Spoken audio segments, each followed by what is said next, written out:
Hello, this is Trevor Sheridan from appleandapps.com, and we have a very special video walkthrough for you today.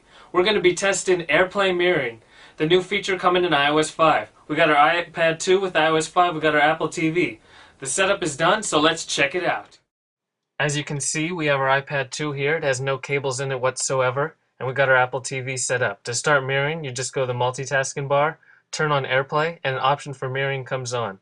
And then you have your iPad screen wirelessly transferred to your TV in real time.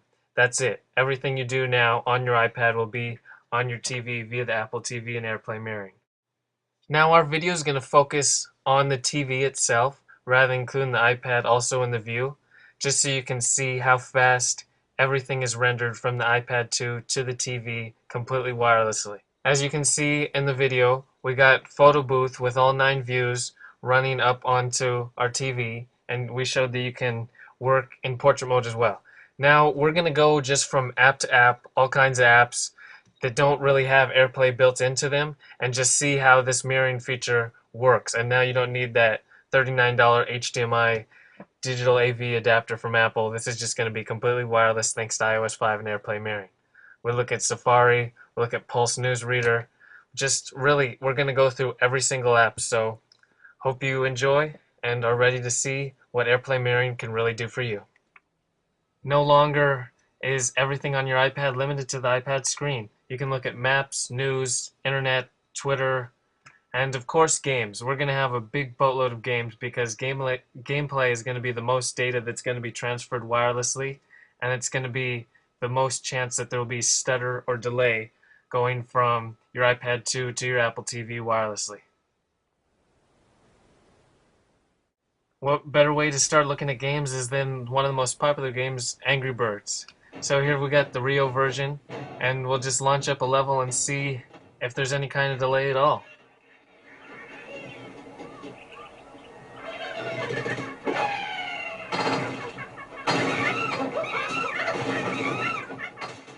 Hopefully you can hear the audio as well, as all the game sounds as well as the video is transferred wirelessly. So now we'll go into Fruit Ninja.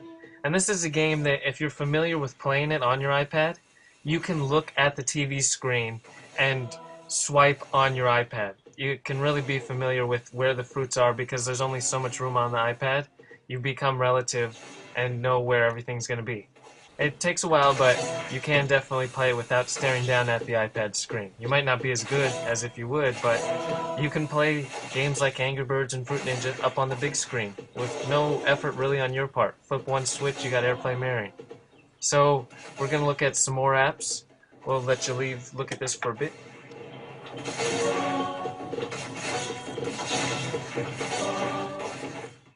AirPlay Mirroring even allows you to check the sports report and watch little SportsCenter videos on the TV, just like you would SportsCenter, but all from within the great iPad app. And you don't need to do anything special. You can see the whole thing, not just certain specific aspects, like many AirPlay functionality and apps right now. Now some games require you to look at the iPad 2 screen to do well at them, but tilt-based games like Tilt to Live, you can tilt and watch the entire game on the TV without really looking down at your iPad.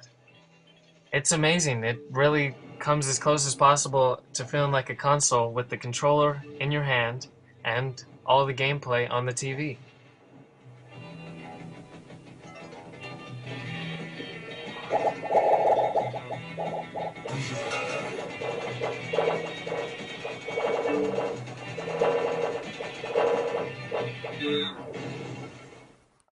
AirPlay Mirroring really lets you share any interesting app, like On the Way to Woodstock, which is a great app, and now you can share it with anyone who gets to see your TV rather than having to be crunched around an iPad.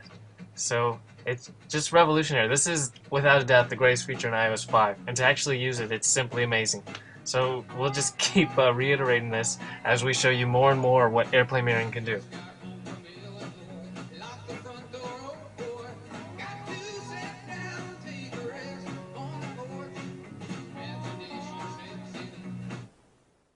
All these apps are great, but the really interesting ones are the ones with TV out support already built in, which has been contingent upon having the special HDMI cable from Apple.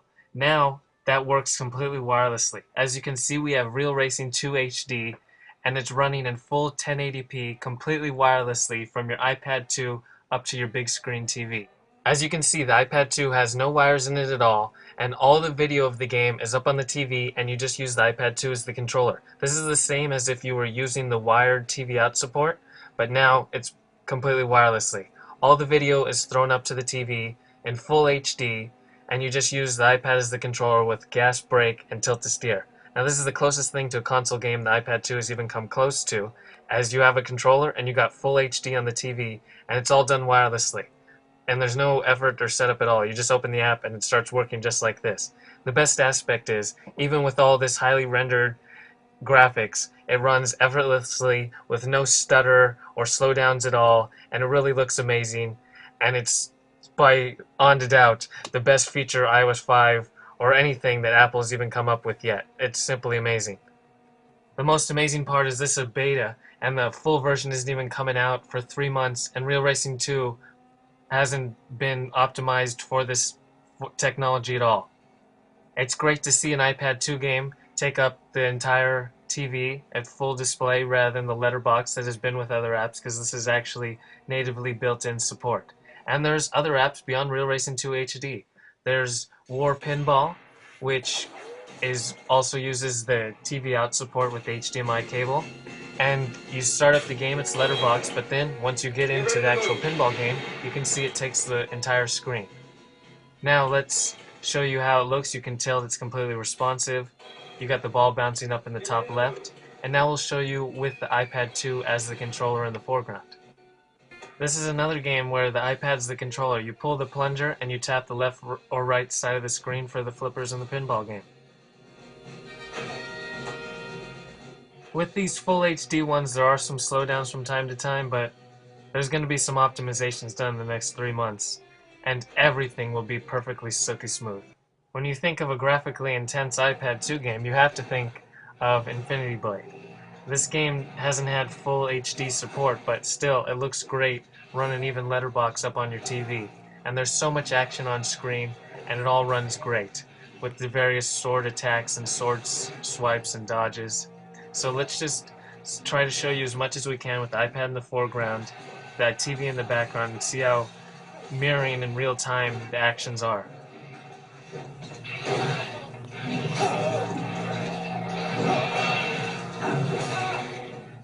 To really put AirPlay Mirroring in perspective, let's run some more apps, because AirPlay Mirroring, it works with all iPad apps, 90,000 of them. Like here's RoboKill, for example. Any iPad app you have, it will work up on the big screen.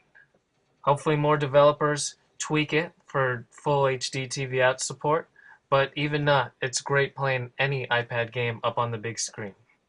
RoboKill is so powerful it even has some slowdowns on the iPad 1.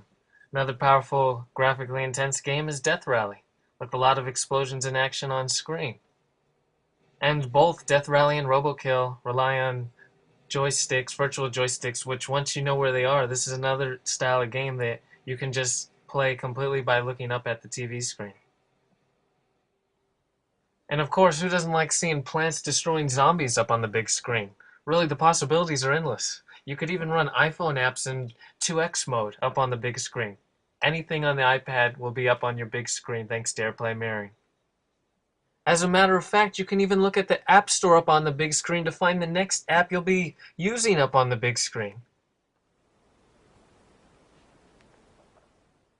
You can even read books on the big screen, which are especially good for color-based kids' books.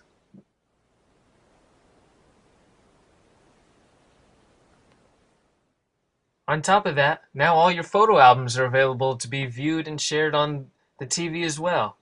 And now with PhotoStream coming with iCloud, you'll have the most recent 1,000 photos automatically available on your iPad and your Apple TV.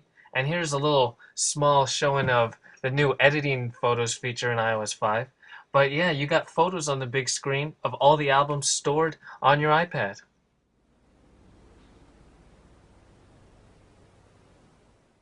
Speaking of photos, you can now view iPhoto on Mac on your TV thanks to Splashtop Remote Desktop and AirPlay Mirroring. There's no easy way to transfer your Mac desktop to your TV wirelessly, And now the AirPlay Mirroring Splash Top Remote Desktop app, combination with the iPad 2, lets you do all of that. And you can even watch Hulu videos up on the big screen without Hulu Plus or anything like that. You can access your entire Mac desktop up on your TV. So that's a roundup of everything AirPlay Mirroring can do with the iPad 2, Apple TV, and iOS 5. Fall with the official release can't come soon enough. We hope you enjoyed the appleandapps.com video walkthrough of AirPlay Mirroring. Thank you.